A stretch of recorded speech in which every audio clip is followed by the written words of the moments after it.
Hello, ladies and gentlemen. Welcome to the ESL Hearthstone Legendary Series. My name is TJ Osmokiti Sanders, and I'm joined once again with Frodan. How you doing, man? I'm doing great. It's week 5 technically in the broadcast, and this is where we start ramping up pretty aggressively towards the LAN finals. This week we're going to have 4 days of broadcast. Just me and you, TJ, just like old times. Just like the old days. Of course, we are to the Redemption Series. So basically what that means is every player that participated in the Legendary Series up until this point, and all the regular weeks, the first 4 weeks, will get another chance. We've seen so far life coach Kalento, Kabi, and Reynad will be joining us for that LAN finals. And we're awaiting 12 more spots, 4 of which we'll find out this week. Why don't you go over a little bit more about the Redemption Tournament there, Dan? Yeah, so the Redemption Tournament acts like a wild card playoff spot for people who have gotten really far in the first 4 weeks. Just even getting to the top 8 is quite the accomplishment. They have to weed through hundreds and hundreds of competitors. And so think of it kind of like how, you know, in Major League Baseball, there's a wild card spot that goes to the 4th place team before they go to the Division Series. In the same exact way, these players are playing for 4 spots that will be given throughout the rest of the days here at the broadcast to our LAN finals happening June 5th through 7th. And of course, that's going to bring us to 8 players, which means we have 8 more players coming through Open in order to qualify for those World Championship points, which means next week is the following last chance for people to get to the LAN. If you're living in North America, you can go to the last chance qualifier and get a spot for the offline finals. Indeed. And of course, Conquest is the format. You guys have been familiar with it through most tournaments have been using Conquest for 2015. It is going to be the standard Blizzard format used for the BlizzCon World Championships this year. It is best of 5. Each player brings 3 unique decks, and in order to win the match, they must take a victory with each of their 3 decks. And of course, it's blind pick. Winner changes decks, of course. Loser can choose to stay what they lost with or pick a new deck. That's right. That's right. And also the loser gets thrown into the fire behind us. That's actually what happens. Indeed. It's very hot. Well, you know, I'm actually wearing a jacket because I'm a little bit feeling cold today, but maybe I should just sit close to the fire. TJ took my spot, but I couldn't find a more behooving person worthy to succeed me.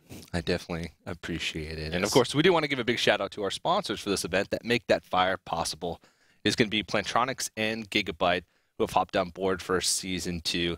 And we have a lot of fun things planned for the Season 2 LAN finals. And, of course, the Last Chance Open, where we're going to bring 8 players that are coming from an open qualifier to that LAN finals. And none of that would be possible without those guys. So check out those links below. Make sure you support the Legendary Series. Support Hearthstone Esports. Esports. PogChamp. All right, so let's talk a little bit about some of the other stuff that's going on, too. You know, we have giveaways that are happening to TJ all throughout the time. What are some of the stuff that they can win? Yeah, ESL.GG/Redemption Series, I believe, is the giveaway. We're giving away packs, which, of course, we all know that I'm free packs is just great. You know, it's starting to get to the point where, to be honest, Hearthstone's quite expensive if you want a full collection. But there's so many ways to get giveaway packs. Get some easy ways to start building your collection. If you want to do everything through gold, it just takes a lot of time. And some players who are new to it, they're willing to dump the gold because they're full-fledged adults. But not everyone who loves playing card games starts at an adult life. When I started loving playing card games, I was 10, 11 years old, first getting my Pokemon cards, and I couldn't really afford them, right? So getting free packs is awesome. Definitely go to that link and see if you can win some for yourself. Yeah, the dream is to have one of the players that wins those free packs use the cards that he got those free packs with to win the Open season. And make it to the LAN finals. That's cool. You could be the Legendary Series Season 3 winner if you go get those free packs. You can do it in a Plantronics headset as well because we're giving away one of those. That's right. And, of course, you can tweet at us. Make sure you use the hashtag HLS. You can follow us on Twitter at ESL Hearthstone. Of course, we'll be checking Twitter throughout the day during the breaks that we have in the casting. We'll be joining in on that conversation, seeing what you guys have to say about the games and what you guys have to say about the Legendary Series, and if you're looking forward to the LAN final, because I know that we definitely are. It's going to be a fun time, TJ. I think we've got a lot of fun activities planned. It's not just going to be a bunch of games and then a little bit of analysis and a couple of jokes with maybe an interview. It's going to be that plus more. We're going to have a lot more fan engagement stuff, some really things that really paint good personalities. And it was promised by Milkcast himself that it's going to be one of the best LANs you'll see all year. Yeah, I'm really looking forward to that. And we had a chance to talk to some of the players that are playing in the Redemption Tournament today about their thoughts about coming to the lands. Why don't we see what those guys had to say?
All right. Well, that was very informative.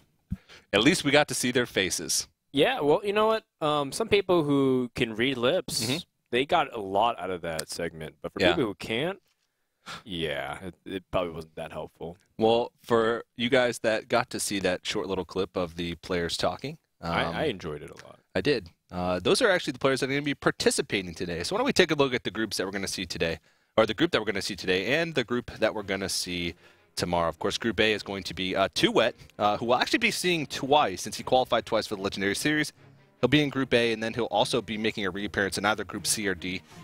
Chiang, Ignite, Lemurian, Savitz, Trump, and Bub Senpai, of course, is in Group A, but unfortunately he could not make it. So his first round opponent, which was supposed to be Trump, will be getting an automatic move on to the semifinals. Savitz also goes to semifinals because he is a second-place finisher. We basically took all the non-first-place finishers, 2nd through 8th, which means there's 7 players, 28 players. We just put them in 7-man brackets, and to reward someone to go all the way to the finals, not only do they win money, but they also have an opportunity to bypass the rounds, see their opponents, just get a little bit of an edge for getting second the previous week. Yeah, and of course you can also see Group B on your screen there. That will be taking place tomorrow, and then of course Group C on Saturday, Group D on Sunday. Group B will consist of Chalky, Strive Crow, Cross, Modern Leopard, Bunny Muffins, Lead Paint, who also like TooWet, will be seeing twice since he qualified twice for the Legendary Series. Cool. And of course, GCT Turret, who I believe will be the player getting the bye because he was second place in his week. So that, of course, Group B will be seeing tomorrow. So why don't we take a look at the bracket for today? Of course, we're going to see TooWet versus Chiang first off. But I'd say this group is pretty good, pretty stacked. Yeah, I like this group. I don't know too much about a few of the guys outside of what we've seen at the Legendary Series, Lemurian and TooWet. Chiang is a player in China who's pretty well known amongst the players. I think he was about the same level as Ignite is for the West. Like, maybe the fans aren't as familiar with Chiang, but the players certainly are in China. So he does have a good reputation in terms of being a strong player. I think he was also a player that likes to bring his own decks and style and doesn't listen to people. So for better or for worse, he usually succeeds and fails based off his own preparation and what his own mindset is about the metagame. So I think Chiang's a really interesting player to watch. Maybe if you can try to oversee the fact that he doesn't speak English that well, I'd still love to see him at LAN. Yeah, a lot of the decks that he makes become popular on Chinese ladder just because they're so fun and wacky. Wacky. He made a Hobgoblin kind of like Warlock. Freshka in a way. You know? Yes, yeah. I think that's a good analogy, good representation of who he is. And one big thing about this group is that nobody that's participating in this group finished below 4th place. That's right. So we randomized the brackets, right? Yeah, we did. And that's why I think one of the groups, between Group C and D, will they have an invited player? I don't think so, that we have in the previous weeks. I think every group has at least one invited player. Okay. But there will be groups later on that have like a lot of the lower placing players. since they were randomized and also based on availability. So today is a pretty stacked group, not even looking at the names, but just looking at the results of these guys placing on. TooWet is the only player who sort of had a weird week because he had two separate weeks where he participated. In one he finished 5th and 6th, and one he finished 3rd and 4th. And Chiang as well was one of the other players who didn't have quite a successful week, but as far as results go, this group is definitely stacked. And, all right, well, Chiang versus TooWet. TooWet we've seen a lot with his mage choices, right? He used to bring Flame Waker in the very beginning, and then he tried to go really far with that Patron Warrior. Wasn't really successful either.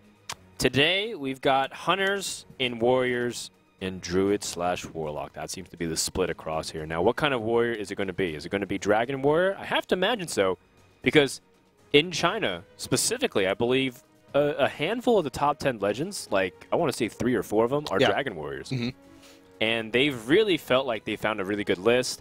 A lot of them have found consistency, and most important thing is that it's really hard to play against a Dragon Warrior, primarily because you interpret it as control, and all of a sudden you start gearing for different threats, and then they plop you Sarah and you weren't really ready for it, and then all of a sudden you get overwhelmed. But on the flip side, Control Warriors sometimes run out of card advantage in the late game because they're just dropping big bombs, and then things like Nefarian can really help swing and create another win condition.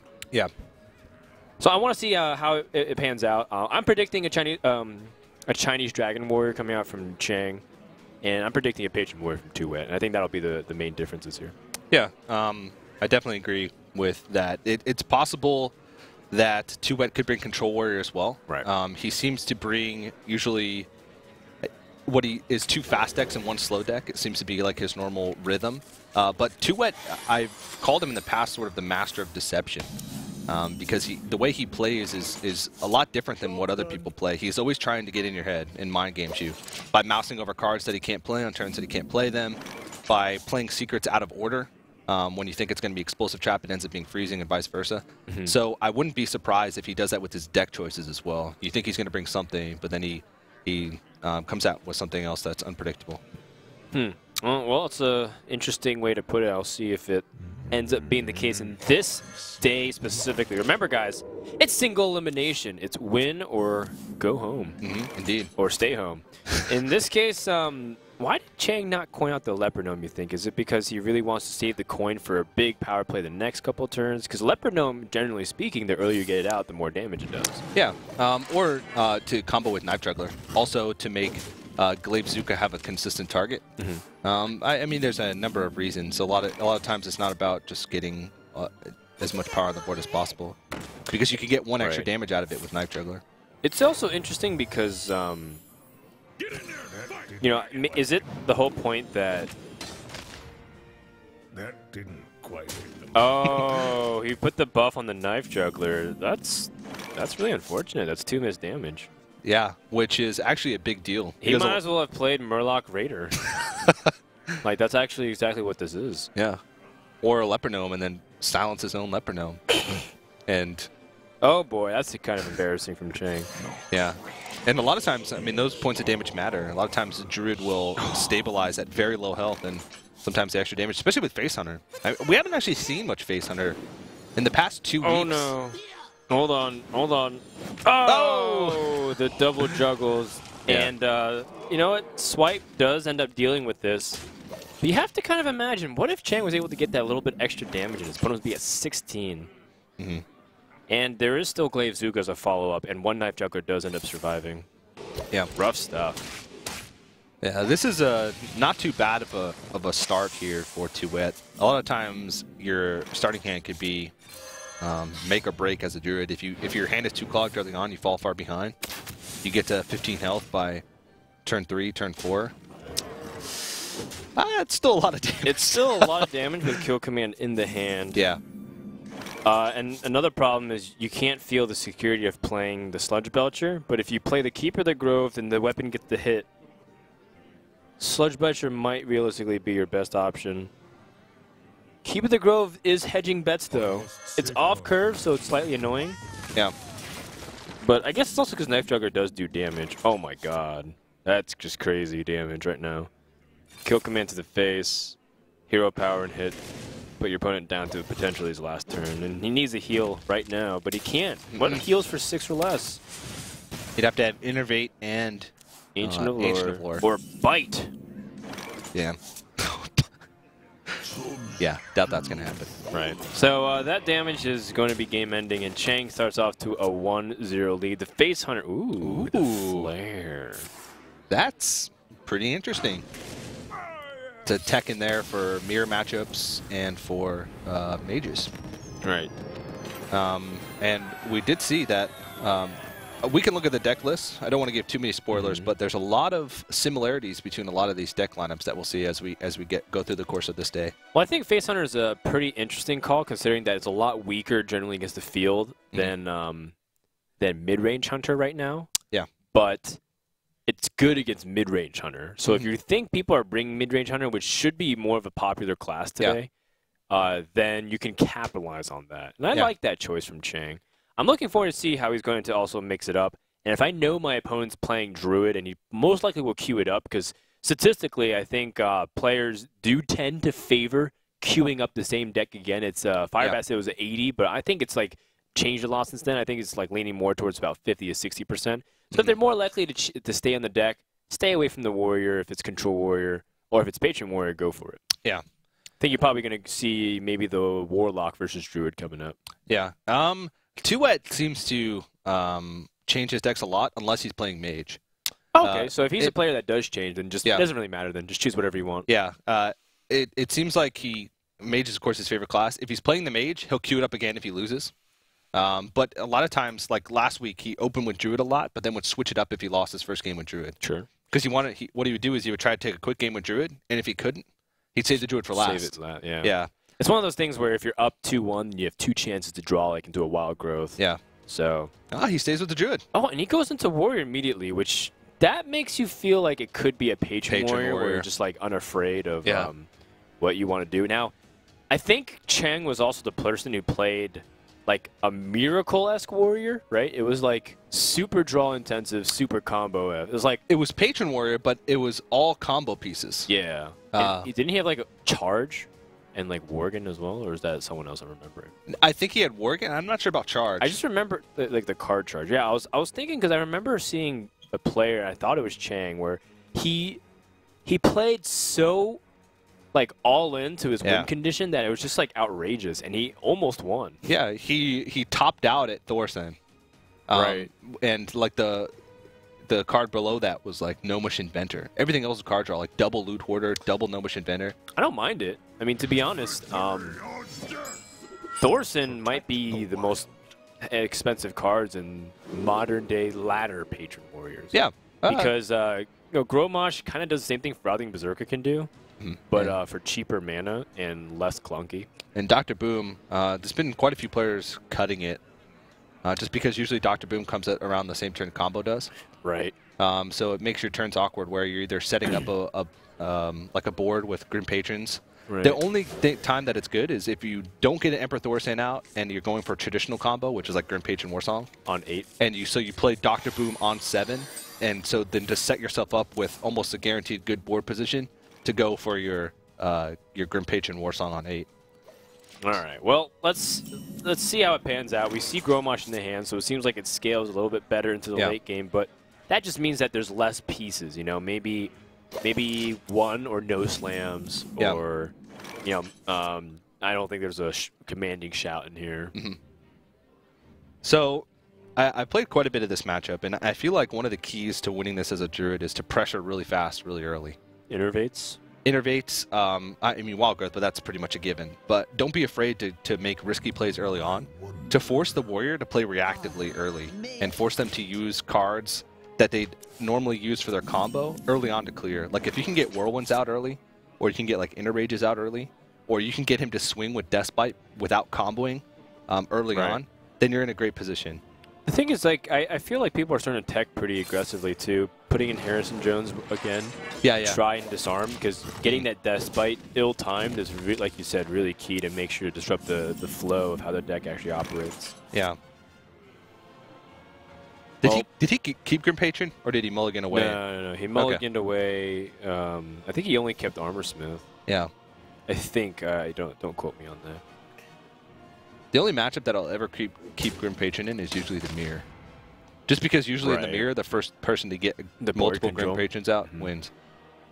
So a lot of times in the mirror, I'm just trying to, like, I'm turn 5, I have a Deathbite equipped. I'm like, this next card better be Grim Patron or I lose. I wonder if it'll ever get to the point where people, because we're now starting to hit the point where mech decks, and DJ knows, we're starting to get to the point where mech decks are starting to go so out of their own line of win conditions on ladder that they're trying to start winning back the board. So, like, mech mages run Flame Strike. I saw that, like, multiple times in one day on ladder at, like, rank 3. And I'm like, what is going on? Lightning Storm and mech shamans? It's just like, because there's so many zoos out there with Imp-Gang boss, how do you deal with it? Yeah, we experienced this like 15 minutes ago. So I really wonder with what happens if the warrior just starts running revenge so they can kill Grim Patrons. I'm not even joking. Yeah. Like, just so that it's so far removed out, it has to kill zoo and it has to kill, like, the other Grim Patrons that are 3 health. Yeah. It just starts running revenge.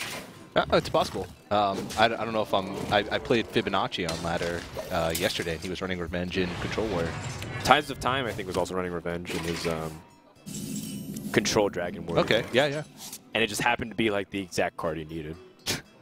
It's either the exact card you need or it's in your opening hand and it's dead the whole game. No. Like, he drew it. It was like he shield blocked into revenge. And it was, like, perfect because he needed to gain life and kill everything off. So it looks like TooWet has somewhat stabilized. You know, he set up the Druid of the Claw, which his opponent immediately hit with the weapon and then passed over. So you can start sneaking in some good damage. Yeah. I suppose his second question is, does he want to utilize this coin as double 7 because he has 4/5, coin 7/7? Yeah. Or he can coin out Druid of the Claw and set up another really strong wall too. Yeah. Both are really valid points, but I think going for the smoother curve is more valuable. Yeah. There is merits to just coining out biggest threat as early as possible, but you're sort of hoping that you draw into something you can play the next turn. Because I mentioned earlier, one of the main ways you win is by pressuring really hard early. Right. And coining out a 5-drop when you don't have a turn 5 play would be playing a more riskier style that could benefit you later on. But I think it's just way too risky. Well, he's got Inner Rage as well. So, you know, Inner Rage, I mean, a lot of these tech cards are kind of, you know, in between. Are you playing the one Inner Rage? Are you playing the Gromosh? So he seems to be leaning over towards a lot of those cards that can really spawn a lot of Grim Patrons and have scaled into late game damage. Yeah. I've been coming around on Commanding Shout. I used to hate on it a little bit.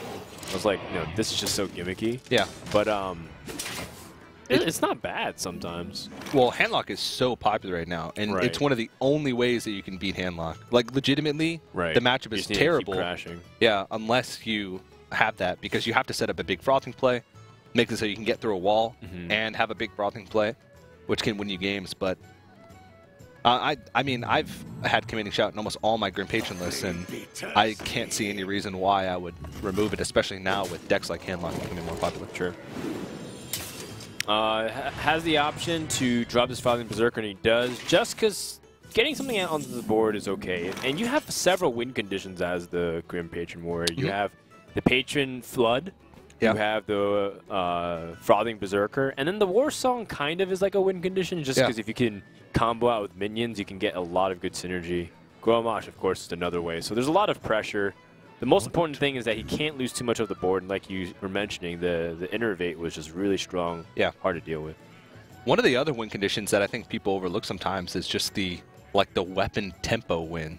Sometimes, even with just cards like Cruel Taskmaster, Armorsmith, and if you have a heavy weapon hand early on, you can just put on so much pressure with weapons that you can win by turn 8 without having to use Frothing Berserker or Grim Patrons. Sure. It's rare, but I've seen it happen more times than I ever thought I would when I saw this deck first become popular.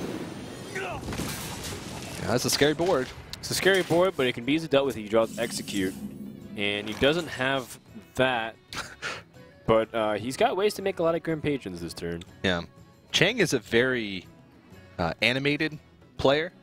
Whenever he he wears all of his emotions on his sleeve. Whenever he draws a bad draw, you can really tell. Whenever he's stressed out about a certain line of play, you can really tell. TooWet's sort of the opposite. He's always really stoic. He has the same facial expression on his face. I mean, he'll laugh if something crazy happens, like everybody will, but he's hard to read. And these guys met in one of their Legendary Series weeks in week number 3, and it was a really close series, but TooWet ended up pulling it out with a 3-2 victory. So the only time these guys have met, TooWet came on top, but barely. All right, so we choose to go for Whirlwind first. Oh. Okay, what? So it ended up killing one of the Grim Patrons. I was wondering if he should have Enraged first and then Whirlwind afterwards, so he gets a lot of chances for it to survive. Well, I think that this actually makes it so he's guaranteed to have more no matter what, because putting more Grim Patrons on the board earlier would have increased the chance that multiple Grim Patrons were hit. Oh, you're right, from the 2 boom bombs. Yeah. Correct. So in this scenario, he's guaranteeing at least. Well, no. I mean, either way it's risky, but this way if he comes out with both with at least one Grim Patron winning, he has 4. As opposed to I think it would have been 4 either way. Would it?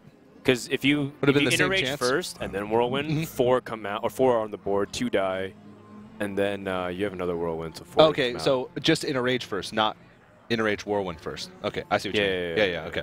I guess maybe this gives the stronger likelihood that the 5 health survive, the 5 attack survives. Yeah. So that's probably why the sequencing is slightly better. Yeah. Because that 5 damage on the Grim Patron is like a kind of a nuisance. Yeah. It's little things like that that make a pretty big difference with this deck, though. I know a lot of people who first tried this deck say, "Oh, I don't see why it's so good. I don't know how to play it. It's so hard." Well, there's tiny little things that you can do that make it better. I have no time for games. Do you bother with the patrons, or do you just hit face because it's 7 damage and you have Force of Nature? I feel really tempted to hit the face. Yeah. But, well, I mean, okay, so you've seen both Whirlwinds. Oh my god. Oh man, that's so big.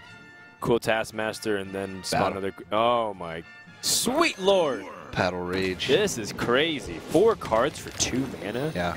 And he still can pick up like execute weapons, more ways to really make it complicated. Dragon Egg. Oh, that's cool. Yeah.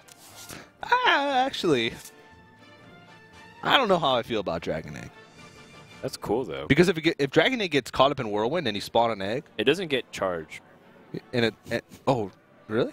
Like if it's a 0/2. What's it gonna charge? Oh no, I thought you meant the egg. Like if you spawn a whelp, then it gets charged. Oh. But I would think that if you mistime it, I think maybe it's because the combo of the Dragon Egg is like you cool task it, and then it gets it becomes a 2/1 and it spawns a 2/1. Okay. Huh. It has to be with some kind of like OTK possible. It seems like slightly wasteful though. I'm not sure. I mean, I guess we'll have to see how it's going to work out if Chiang makes it further, but I'm not sold just yet. Oh. Or maybe it's fodder for Sylvanas. I was actually really interested by that play because if he traded the 5/2 in, there's a chance that the 2/2 could have got stolen. Then he could have played. Then he could have just attacked into it and got another one. It was a 1 in 3 chance. Yeah. I think he took a really safe play to try and maximize the chance that Grim Patron wouldn't be stolen, but that's really bad now that this happened because his opponent will obviously gain board control through Grim Patron, which means Savage Warrior is going to be even stronger. And TooWet is saying, "Why have the tables turned? I would like 1 Grim Patron, please."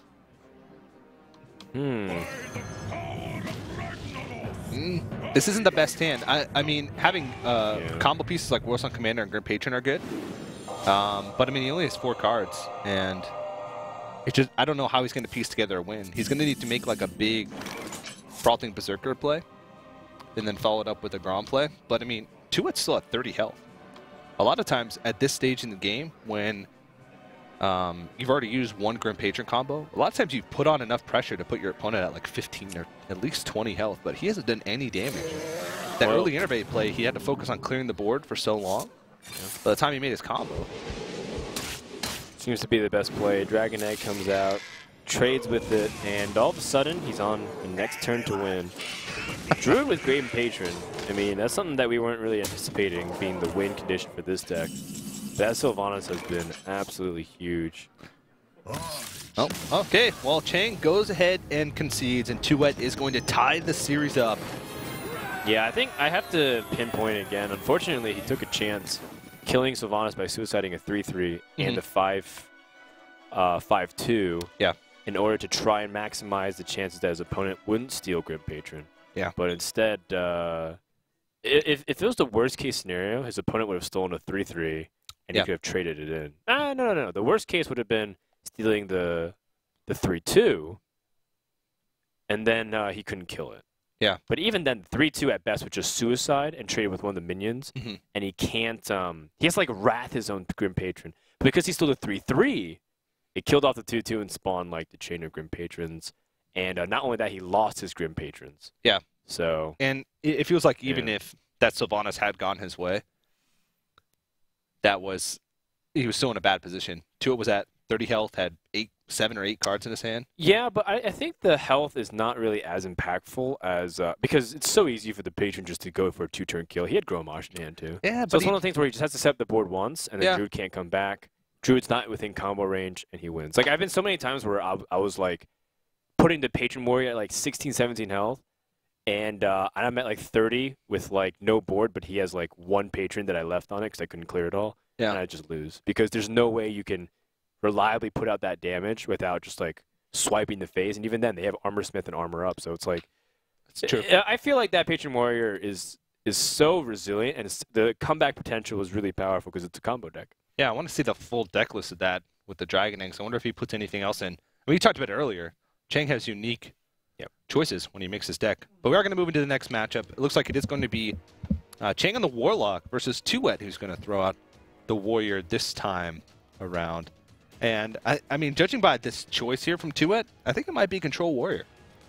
Because he might have been thinking Chiang was going to stay the same and pick the Grim Patron Warrior, in which case Control Warrior is considered to have to be a favorite in that matchup. But maybe also he just didn't feel confident in Hunter. He would feel more confident in the mirror matchup than he would playing Hunter against Grim Patron, which is a pretty tough matchup. Yeah, Hunter versus Grim Patron generally is really difficult. The ways that you clear the board involve a lot of one damage stuff. Single target is not very efficient. TooWet looks like he's leaning towards the Control Warrior side, and that is directly to shut down decks like the Patron. Yep. Because you have a lot of big minions, there's not really small minions, and you even have Harrison Jones to disarm the weapons. So I'm looking at TooWet to be trying to snipe out the Patron Warriors. It's a really good metagame call, in my opinion.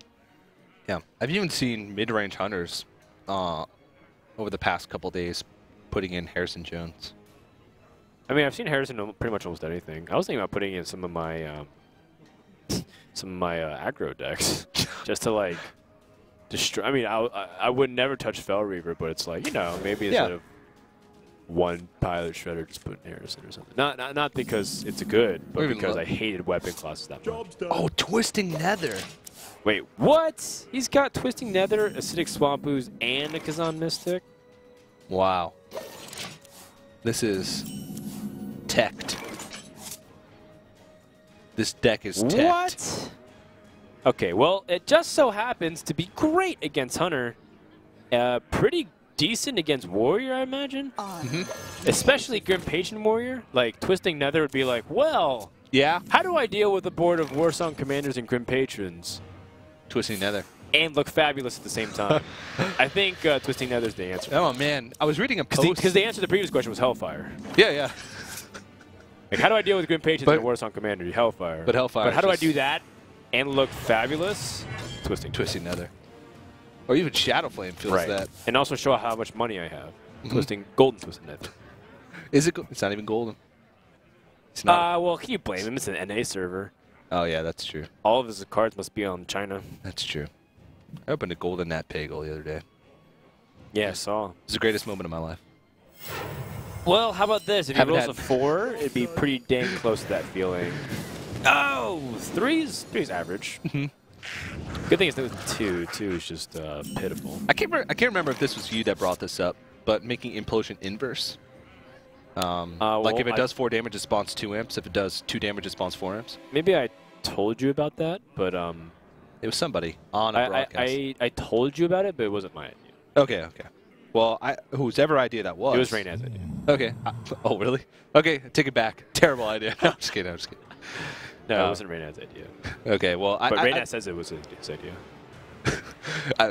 I just want to go off tangent a little bit here. At the end of Reynad's Legendary Series week that he won, he credited himself with everybody else in the tournament bringing Ancient of Wars and their Druid. Right. Yeah, he was actually pretty humble about that. Normally, like, Reynad's like, yeah, I really thought about it. But he basically was... It's pretty true. Like, he was talking to the rest of the team, like, thinking, I probably feel like Ancient of Wars and Taunts are just better right now. And then a few other people thought about it, too, maybe independently, or someone actually also thought about it and popularized it. Yeah. Pretty interesting how it works. But it turns out people who are good at card games tend to think alike sometimes. Yeah, it's very true. That's why it always cracks me up when someone credits themselves as like the first player to do this. Yeah. I've had a lot of people, every single player that's come across Ledger Series, well, most of them, I'd say 95% I've interviewed, and it's amazing how many people credit themselves with the creation of the first zoo deck. Right, or like, you know, like the first to play Handlock, or, you know, even like the first to play Mid-Range Warrior. Yeah, yeah. They're like, oh yeah, Life Coach is the one who made Mid-Range Warrior or Mid-Range Hunter, and I was like, well, actually, a lot of people played it for a long time when it was bad, but Life Coach helped figure out the best list. Yeah. And that was, I mean, you can't ever take away that. Yeah, the refinement is something that is an ongoing process. What? Okay, let's just drop the reality bomb right here. Chiang not only has Twisting Nether for the Grim Patrons, Kazan Mystic for the Hunters, and the Acidic Swampoos, he also has a Harrison Jones for the Jiraxis. This is like a meta deck. Not for the Jiraxis, for other stuff. Because this also has Abusive Sergeant. Well, the Abusive Sergeant is really interesting, too, considering that usually you do that in a Demon Lock deck, so that way you can buff Eggs and Void Terrors. But I also see it used if you're running double BGH. It could be an activator for BGH. Oh, we don't know if he's running double BGH, but...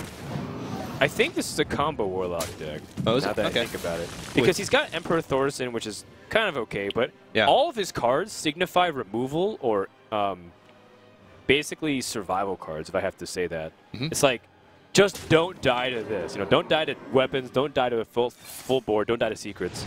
I wouldn't be surprised if we saw, like, Arcane Golem, Power of Overwhelmings, and a Faceless Manipulator soon. Well, you do remember the last time we saw Twisted Nether on the Legendary Series. It was with Demon Heart. It was when Dark Onyx won his week, and it was a combo lock. Yeah. So I'm going to go ahead and say that this is probably the OTK Warlock deck. I think that's a great call. And I know that a few people were thinking about bringing OTK Warlock decks solely because too many people were expending with dragons, and you just kill them with combo because they're like, cool, you have dragons, here's 20 damage. And the thing, though, is Chiang is not tapping nearly enough yet, but he's been doing it partially a lot because of you know, how the games have panned out. Now, again, he wants to drop Emperor Thorson because a lot of cards become cheaper. But he doesn't have any combo pieces. But he doesn't have any combo pieces. Also, one thing that does confuse me is that if it really is combo, I wonder if he just like went full out, you know, double Power of Overwhelming, Abusive Sergeants, and I know Crip was telling me that he was trying out double Faceless Manipulator. Whoa. And I'm like, that's just so greedy, dude. But he's like, no, you just drop Faceless Manipulator on like a big taunt, or like you play Twilight Drake and you Faceless to that, and then you just play board control. And I was like, listen to Crip, and I was like, all right, well maybe there's some merit to it, but I feel like Chiang would be that kind of guy that plays two Faceless Manipulators because he's just that kind of fancy beast. Maybe Chiang's just a big fan of Crip, runs double Faces. I wouldn't be surprised if he just trades, taps, and plays Belcher, but Thorson also is really alluring just because of, you know, you get so much mana. Hey guys, how's it going? Changarian here. Uh-oh. Wait, what? He looks just as confused as we are. Uh-oh. Uh-oh. Chiang might have ran out of time here. Yeah. That's what I say about how he's a really animated player. Where's his emotions? Right on his... That's really bad, Canary considering he wasted so much time. Like, passing to your opponent is really no good. It looked like he did attack, right? So he at least was connected for part of that turn. Yeah. And I don't think his cam ever shut off, right? Yeah, but I mean, it might just have been a tough turn for him because he was debating in his mind whether or not he wanted to play Emperor Thorstein without any combo pieces in his hand. If that's the case, and this is a combo deck, but I don't know. He seemed very frustrated. Very frustrated. Yeah, the key to the combo lock, too, is tapping as much as he can. I think we might actually be... Oh, okay. I was wondering if TooWet disconnected as well, but he plays Dr. Drew. I think this might be... I talked about TooWet and how he's the master of mind games and the master of deception. TooWet reads his opponents very well. And he might have just roped there just to make Chiang think about his mistake longer. Like, it seems weird, and it seems, like, messed up or whatever, but TooWet, if any player is going to do that, I think it would be TooWet. I mean, we talked about it a little bit when he made that deception on Reynad where he played an explosive trap. But in every action that he made, from the turn that he played it until the turn that it was popped, like 5 turns later, he acted like it was freezing trap. And he does that so many times. Sure. With different aspects of the game. I really wonder if Chiang is like just thinking about what happened, because he could have been in an amazing position. Emperor Thorstein would have been protected, or he would have at least had a Sludge Belcher. I don't think Twisting Nether's the answer here. I think you can get away with playing Big Game Hunter and Sludge Belcher, or even tapping and playing Farseer, something like that. Yeah. And I would definitely be in favor of tapping, just because of Chiang's turned into an anime character. Uh-oh. And now he's turned into a still photo. Looks like he's definitely in the middle of trying to rush some of his turns here. But as a result, because it looks like we have lost Chiang, we're just going to resize some of those Skype pictures here. Gorehowl is an interesting tech choice as well for the current metagame. Yeah. I know Fibonacci was rotating it back in. It generates insane card advantage. Plus, you know, not to mention that it's just amazing if you happen to run into other control warriors too. Yeah, I like it right now because it seems like a lot of times cards are the resource that you run out of first. The meter for when you want to play Gorehowl is when you have to use health and card advantage as sort of your resource gauge. If you run out of health before you run out of cards, then Gorehowl's bad. But if you run out of cards before you run out of health, then Gorehowl's good. I mean, that's just the way that I look at it usually when I'm debating between putting Gorehowl in or not, is looking at those two resources in tandem with each other. There it is. Faceless Manipulator. It's really good analysis too, by the way. Okay, so there's the Arcane Golem. Yeah. Really good analysis, too, about how it fits into the meta, but more importantly, how you touched upon something that we were discussing earlier, the fact that Control Warrior sometimes just lacks draw, and that's why it's paramount for success. Yeah. I mean, Gorehowl can buy you so many turns as far as, like, having answers to deal with things that are on the board. So I wonder if TooWet can make the raid that this is a combo lock. I mean, it's really hard to interpret, but you see 2 weapon removals. You do see the Twilight Drake, though. And Twilight Drake doesn't necessarily give off fully the impression that it's combo. Yeah. But it's still, like, you can definitely start piecing things together. And now he has Arcane Golem, Faceless Manipulator. That's 8 damage plus the 9 on board, 17. If he gets a Power Overwhelming, that would be an additional 8. So that would be lethal. Actually, no, he would probably be armoring up. Yeah, I think every play here is... I mean, unless he's... no, yeah. He's going to be armoring up. But he's out of cards. This is... I mean... So this is a read that is not Molten Giants. Yeah, yeah. This is a very good read by TooWet here. Yeah. But... he might also think it's like the Dragon Warlock. It's sort of an OTK Warlock with Malagos. Sure. But he hasn't seen any Dragon cards. I mean, there's a possibility that the Black-Green Corruptors and the Technicians could be at the bottom of the deck, because those are the big tells. Sure. But, like, the Malagos, he hasn't seen Emperor Thorstein yet, so he can't be scared of that either. But usually Thorstein into, like, Malagos Dark Bomb Soulfire, or Malagos Dark Bomb Double Soulfire. That's a huge damage combination. Dang. Talk about huge damage combinations. He's close. It's very close. Dude, Chiang legitimately might have passed the turn this game on turn 7 and still win. I mean, granted, this That's deck, how good it is against Warriors. yeah, that's what I was going to say. It's teched so heavily. Like, Ooze plus Harrison, like, It's been so long since I've seen a combination of those two cards. And together. poor TooWet, he's playing Control Warrior, but he doesn't have like his executes. It's just got Shield Slam, right? Yeah. Like that's how long it's taken for him to clear this board. I mean, no matter what comes out here, I think he's still alive. Right. Oh, he's gonna shield. He doesn't have to shield slam. Now he can just kill it and armor up. Yeah, yeah. Armor up would be 3. That's actually important if his opponent drops Emperor Thorson too. Yeah. Because now you can armor up shield slam the following turn. His opponent would have 3 pieces that get reduced in mana, which is really big. Twilight Drake and Emperor Thorson. That's just really difficult to deal with now. Yeah, with 3 pieces of the combo reduced. That's really huge. In total, it'll cost, instead of 9, it'll cost 6. And that gives him opportunity to fit in another Abusive Sergeant and Power Overwhelming, which means that he tops out at 4, 8, 12, 14, 28 damage. Yeah. The problem with combo deck is that sometimes you don't ever get to really truly control the state of the board. I'm just really impressed that Chiang has such good tech against Warrior, but I'm also worried about how it's going to face off against Druid. It's like you have Kazan Mystic and an Ooze and a Harrison. Yeah, this deck was definitely focused on Warriors and Hunters, I think, which is a really good call because those are probably the 2 most popular decks, I'd say, right now. I mean, maybe with the exception of other Warlocks. Yeah, I mean, you even got Kazan Mystic, which is good against Freeze Mage in case his opponent. Yeah. I mean, I guess Freeze Mage there's still some players running it. We do have Ignite, who's one of the, considers himself and is considered one of the best Freeze Mage players in the world, who might bring it.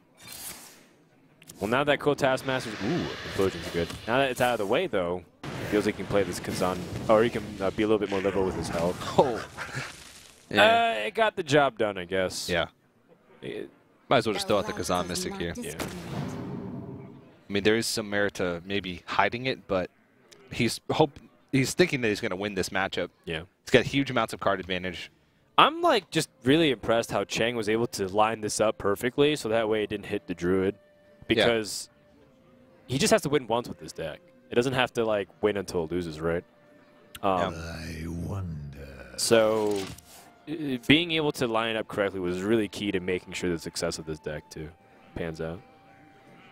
I can take the hit. Twisting Nether probably isn't even going to be needed.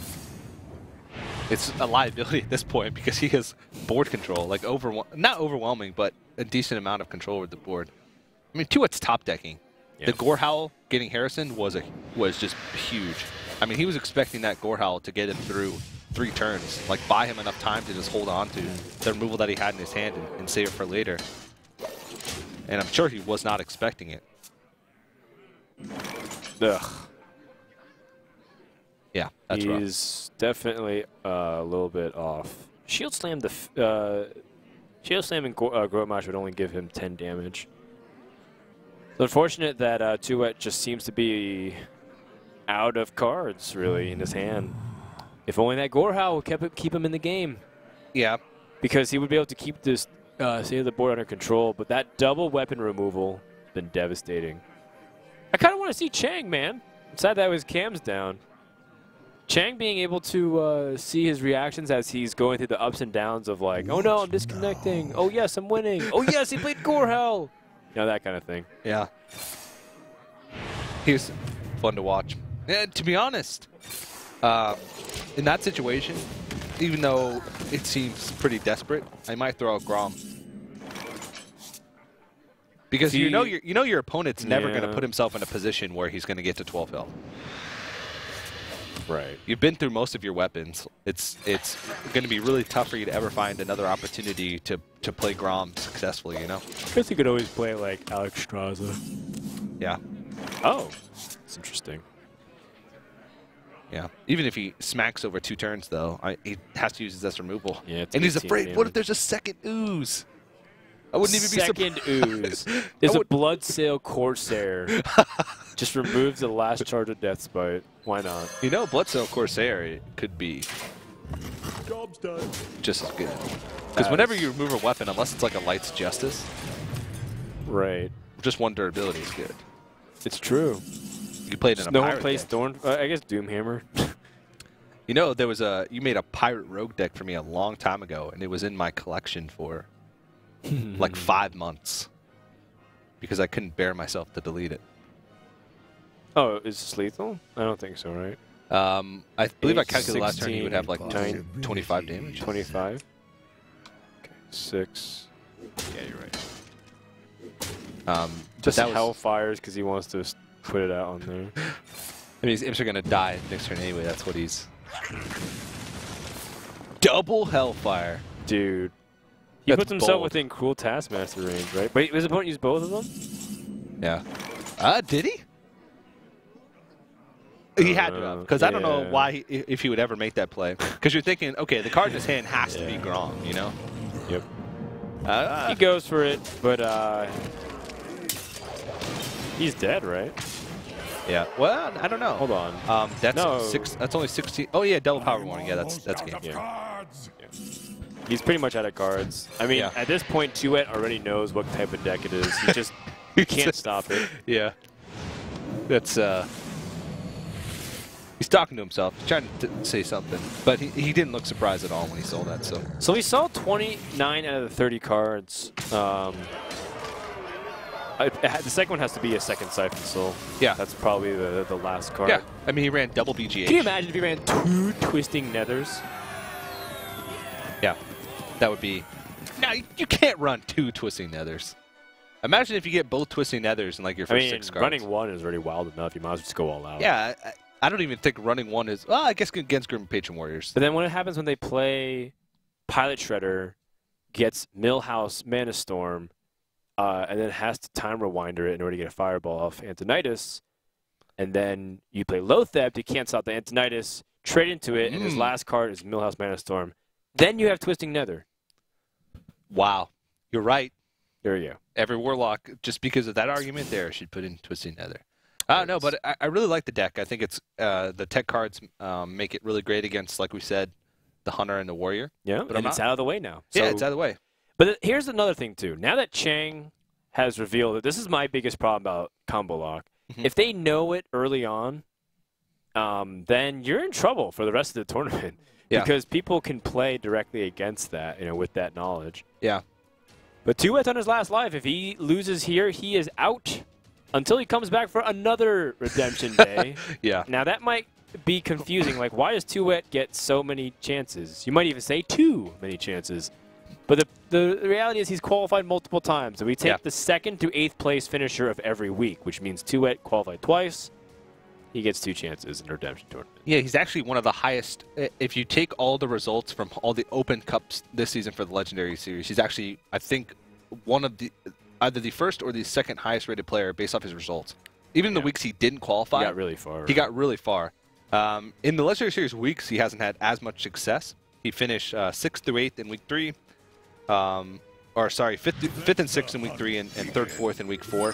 And he had an overall game score of 14 wins and 17 losses. Wow. So he's actually lost more than he's won, which him and Chiang are the only 2 players who have lost more games than they've won in this whole bracket. So these guys, I guess, could be considered underdogs just because of their game score. But again, TooWet, just for making it in twice, he's already sort of swayed my opinion of his play in his favor. Yeah, just because washed away the doubts.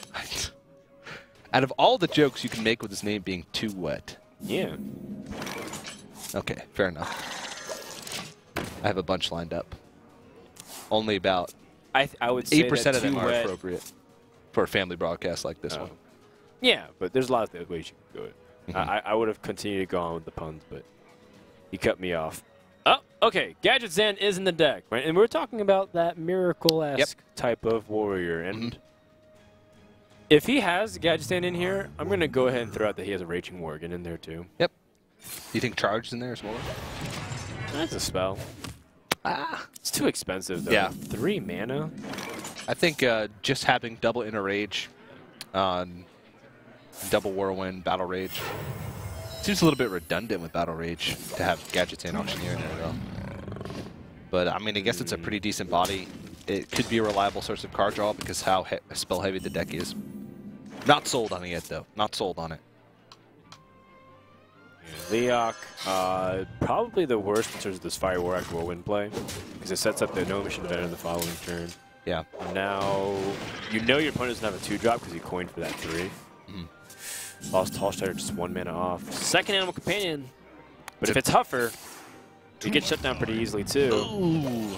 And I think Patron Warrior is okay paying that for now, as long as it can continue to guarantee board control. And it's got Armor Smith. Wow, okay, this is really good for Chiang.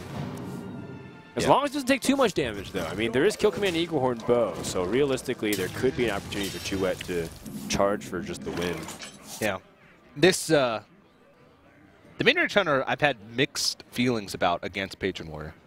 Some games are just complete blowout wins for the mid-range hunter. Really? Yeah. I feel like this one is a really awful matchup for mid-range. For mid-range hunter? Yeah. But look, he's taking a lot of damage. Yeah, I mean, this is one of the reasons. Crazy. Sometimes you're focusing so much on trying to draw early on. I think it's a lot dependent on whether or not you draw a Armor Smith early. Whether or not you can get a lot of health gain out of your Armor Smith. Because a lot of times the mid-range hunter can just finish the game on like turn 7, turn 8 in this matchup because the Grim Patron Warrior, who normally spends so much health early on as removal in order to build up steam or build up cards or keep the board clean for their combos later on, they can close them out with like a weapon, kill command, quick shot. You put a Savannah Hyman on the board. If they don't have the perfect answers like execute and Warsong Commander and Grim Patrons, sometimes the game can just be over right there. Straight up to the face. Why not? Oh, double Armor Smith. Maybe that's why. Ooh. That's rough. The thing is, you can play 2 Armor Smiths and just armor up and pass, right? You don't have to activate the Death Spite. Nope, not yet. And then drop the Patron next turn and profit. Now, I just want to be clear. I still think that Patron Warrior is advantaged in this matchup, but I don't think it's advantaged as some people say. Okay. There will be a lot of players who say, oh yeah, Grim Patron Warrior just wrecks mid-range hunter. Like, totally. Totally, dude. I think it's like 55-45. Dan's like... I would go a little bit further. But Dan's like, I hate you, I disagree. I mean, you've played a lot more Patron Warrior than I have, so I'll believe you. These mid-range hunter and Patron Warrior are my 2 most played decks this season, actually. Did I learn? But he's my going to Patron use Warrior the Hunter's Mark. Oh, yeah. He's going to use the Hunter's Mark effectively to just do 1 damage. Because he had to kill off that Armor Smith to deny a huge value. Yeah, I don't disagree. You can't overvalue Hunter's Mark, because at the end of the day, it is a 0-mana spell. Right. I mean, it could have stronger plays later on in the game, but you're not guaranteed those stronger plays. So you might as well use it while you can. He's seeing the game slowly slip out of his grasp. Yeah. Right now. It's starting to get. Oh man, it's starting to get way out of control. Yep. Do you use this inner range? I mean, it's also a card. It's also a card, yeah. But it doesn't do anything directly. That's a hard question to evaluate. I guess because you can use it next turn to draw, especially if you want to put on Accolade Pain for an extra draw, or you can put on Grim Patron. But this explains a little bit why he's lined up the way he has. One thing that you do have to ask, though, if he has Gromosh, it's a little bit hard to like fit everything in. I would expect a commanding shout over like the Gromosh. Especially with the Dragon Egg, too. Oh, yeah. That's weird stuff. Okay, well, one thing for sure, this deck is funky with the capital F. That seems to be and like Chiang's trademark. Yeah. Is the word funky with a capital F. It legitimately is trademark. Yeah, and like an N with an Enya on top. It would have to be. How can you choose? Come on, Chiang. How can you choose? Like a capital K, because he's lead. Oh, man. Well, did he pull a secret? I don't think so. We would have seen the corner of that secret. Speak to me. So he's putting him on only having 1 trap. This is just... So he's bouncing back everything here. This is just too grim. Double. For TooWet. That was 2 puns in 1, man. It was looking too grim for TooWet. Because he's playing against Grim Patron Warrior. Yeah. And You're right, man. His name you're not wrong. That was a pun. Yes. And TooWet, it looks like he's done for today. Yeah. How do you actually win against this? You can't. You really can't. In a rage to draw 2 cards. Wow. 'Twas fun, TooWet, but today is not your day.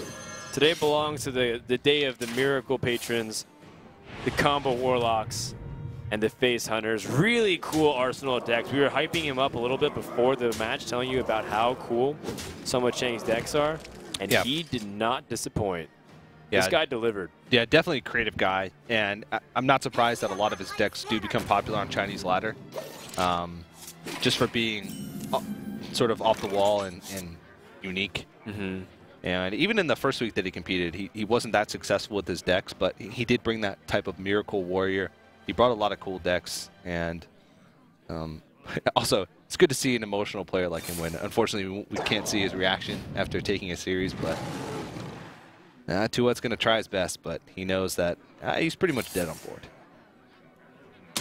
Yeah, he's going to try to, I guess, see how far he can drag this out. There's a slim chance his opponent has a bunch of situational cards. He has the Armor Smith and the Gnomish Inventor, but say he only has like Whirlwinds and Executes. Yeah. He could draw into high main. His opponent would lose too much health. He could probably snowball from there, but it's still really idealistic. Yeah. To say the least. I mean, unless he's running like a Colt Master and can try and refill his hand, but yeah, he runs Worgens. Okay. Okay. Yeah. And that's going to be it. Wow. Doesn't really matter what he does at this stage. Yeah. All right, well, TooWet is going to fall, and Chiang's going to move on. He's 2 matches away from securing his spot at the Season 2 Legendary Series Land Final. Of course, TooWet, since he qualified twice, he's not done. We will see him again on Sunday. He'll be competing in Group D on Sunday. That's right. But until then, he's got some rethinking to do with what he wants to do with these decks. So Chiang takes the first series of the day, which means he goes on to play Savitz in the semifinals, and the winner of that goes to the finals. Winner of the finals goes to land. Second place gets nothing, as far as I know. Nope, nothing. There's no prize pool associated with this. Time on stream. I mean, they all got $200 for competing in their respective Legendary Series week. But I mean, getting a trip to California, getting to meet us, getting to experience, getting to ESL play for studios. $25,000 And getting World to play for that, Championship points. Good stuff all around. Yeah, really good stuff. But of course, Chiang will be seeing him later. The next match is going to be Ignite versus Lemure, and I'm actually looking forward to this one. Ignite's a player that I really love to watch. Yeah, I think he definitely approaches the meta in a different way than most players do. Yeah. He really likes Priest, for example, and I know people are really down on Priest. Ignite's the type of guy that will take a class that doesn't feel as powerful or an archetype and really surprise people with it. Maybe not. I compared him to Chiang in terms of the standing of it, but I think Ignite definitely has a more peculiar style. Like, he's got the Chinese Priest with the light bombs and stuff. Yeah. He really likes Freeze Mage, and those are decks that you haven't really seen in recent time. You've been seeing a lot of other stuff, so I'm looking forward to see what he's got. Yeah, it should be a great matchup. But Ignite versus Lemurian up next, plus many more on the Hearthstone Legendary Series Redemption Tournament right after this break.